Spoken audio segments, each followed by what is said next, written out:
Ministro, muito obrigado por receber mais uma vez a equipe aqui no seu gabinete. Eu que agradeço, Rafael, estou à disposição. Para a gente começar esse debate sobre o Estatuto do Desarmamento e o desarmamento no Brasil, comprar uma arma de fogo no Brasil, no mercado ilegal, é muito fácil, e o Estatuto do Desarmamento traz uma série de limitações. O problema de todo esse debate não seria na questão da fiscalização, da aplicação desse Estatuto? Com certeza, nós temos instrumentos jurídicos já suficientes, né, para reduzir pelo menos o número de armas de fogo no Brasil, especialmente armas de fogo portadas ilegalmente, sem autorização legal, sem registro e nas mãos de pessoas incapacitadas ou incapazes de manter ou de portar uma arma de fogo. De que instrumentos seriam esses? Porque há um debate, muitos especialistas acham que ao mesmo tempo que a lei ela restringe o comércio legal de arma, ela acaba deixando a desejar no mercado ilegal, principalmente por não ser tão rígida na punição com relação ao tráfico, ao contrabando. Eu acredito que as leis brasileiras, de um modo geral, são leis modernas, leis que punem proporcionalmente os autores de crimes, entre os quais os crimes de porte ou de posse de arma de fogo, sem registro, sem autorização legal. E o problema é que esse não é um problema só do Brasil, e é um problema que decorre de uma política estatal de combate ou de tolerância ao comércio ou, acima de tudo, à manutenção em poder da população de armas de fogo, de revólveres, de pistolas, né? Então, nós temos que saber se realmente é desejo do povo brasileiro, né, a possibilidade de ter uma arma de fogo, e já tivemos uma consulta popular nesse sentido, e sem contar que o brasileiro é um povo violento, né? Estatisticamente é um dos povos mais violentos do mundo, o que só agrava a situação. Falando dessa consulta popular, em 2005, 60 milhões de eleitores foram às urnas e acabaram rejeitando a proibição da venda de armas. Depois da tragédia na escola em Realengo, no Rio de Janeiro, foi criado um projeto de lei com o objetivo de revogar o Estatuto.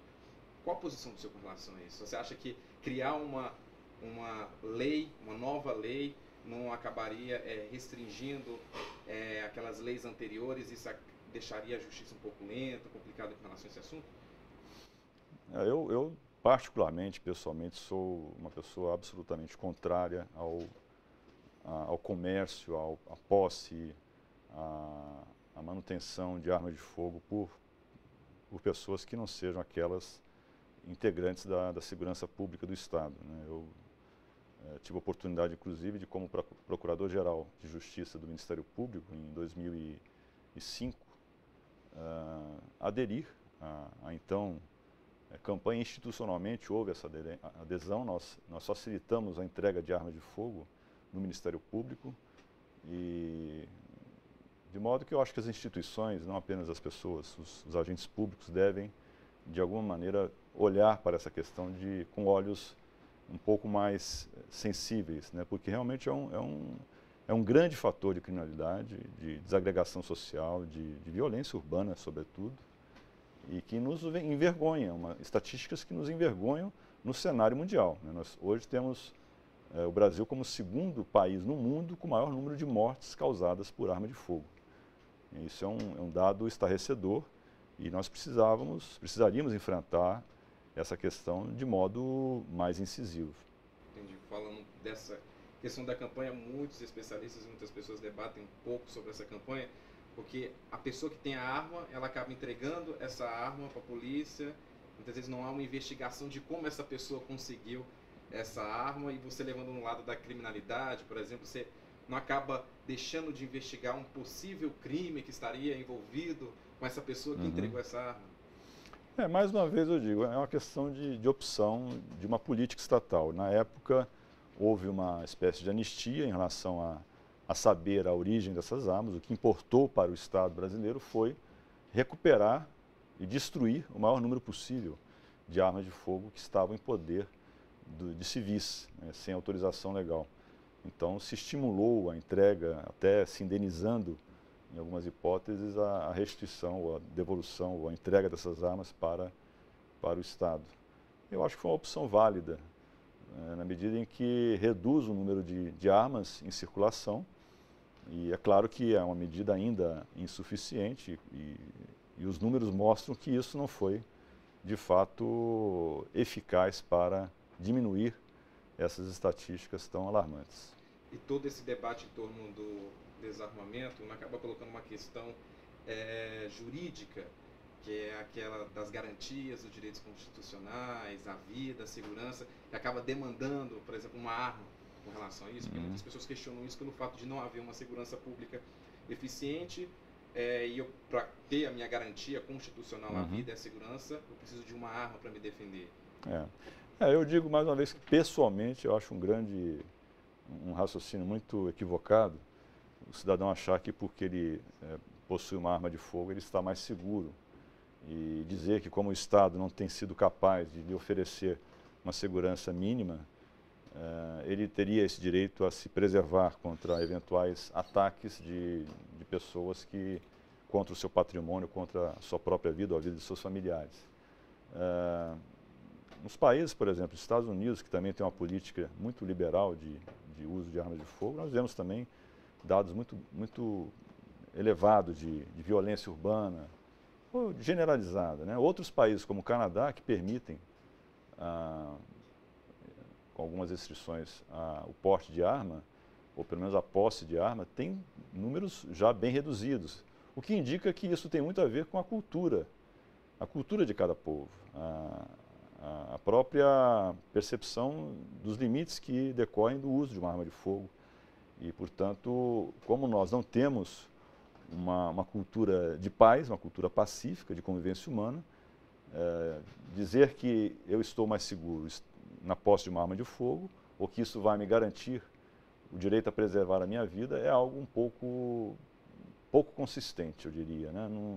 Não acredito que isso seja válido, até porque as estatísticas também mostram que todas as vezes que um cidadão, todas as vezes não, muitas vezes que o cidadão usa uma arma de fogo para se defender, na maior parte das vezes ele será a vítima e não o agressor, que está muito mais preparado e já focado numa situação em que ele é o agressor e já esperando uma reação da vítima, ele está em melhores condições de prevalecer sobre a vítima. Os julgamentos no Poder Judiciário ficaram mais rígidos depois da criação do Estatuto do Desarmamento, em 2003? A meu ver, pouco. Este é um tema em que eu tenho tido uma opinião um pouco diferente de alguns colegas, porque entendo que o tratamento há de ser mais rigoroso nessa questão do emprego de arma de fogo para alguns crimes, como o crime de roubo. Eu não sou defensor de penas elevadas, muito pelo contrário, acho que nós temos que reservar as penas mais altas para crimes realmente mais graves. E neste caso de crimes de roubo com o emprego de arma de fogo, eu vejo a nossa legislação muito pouco rigorosa. Eu acredito que haveria de o Estado sinalizar para a população e para o infrator que essa conduta não pode ter um tratamento quase idêntico ao de uma outra em que não se emprega arma de fogo.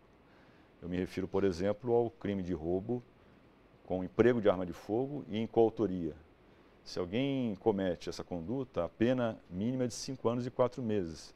E quase não se aumenta mais do que isso quando está presente o uso de uma arma de fogo.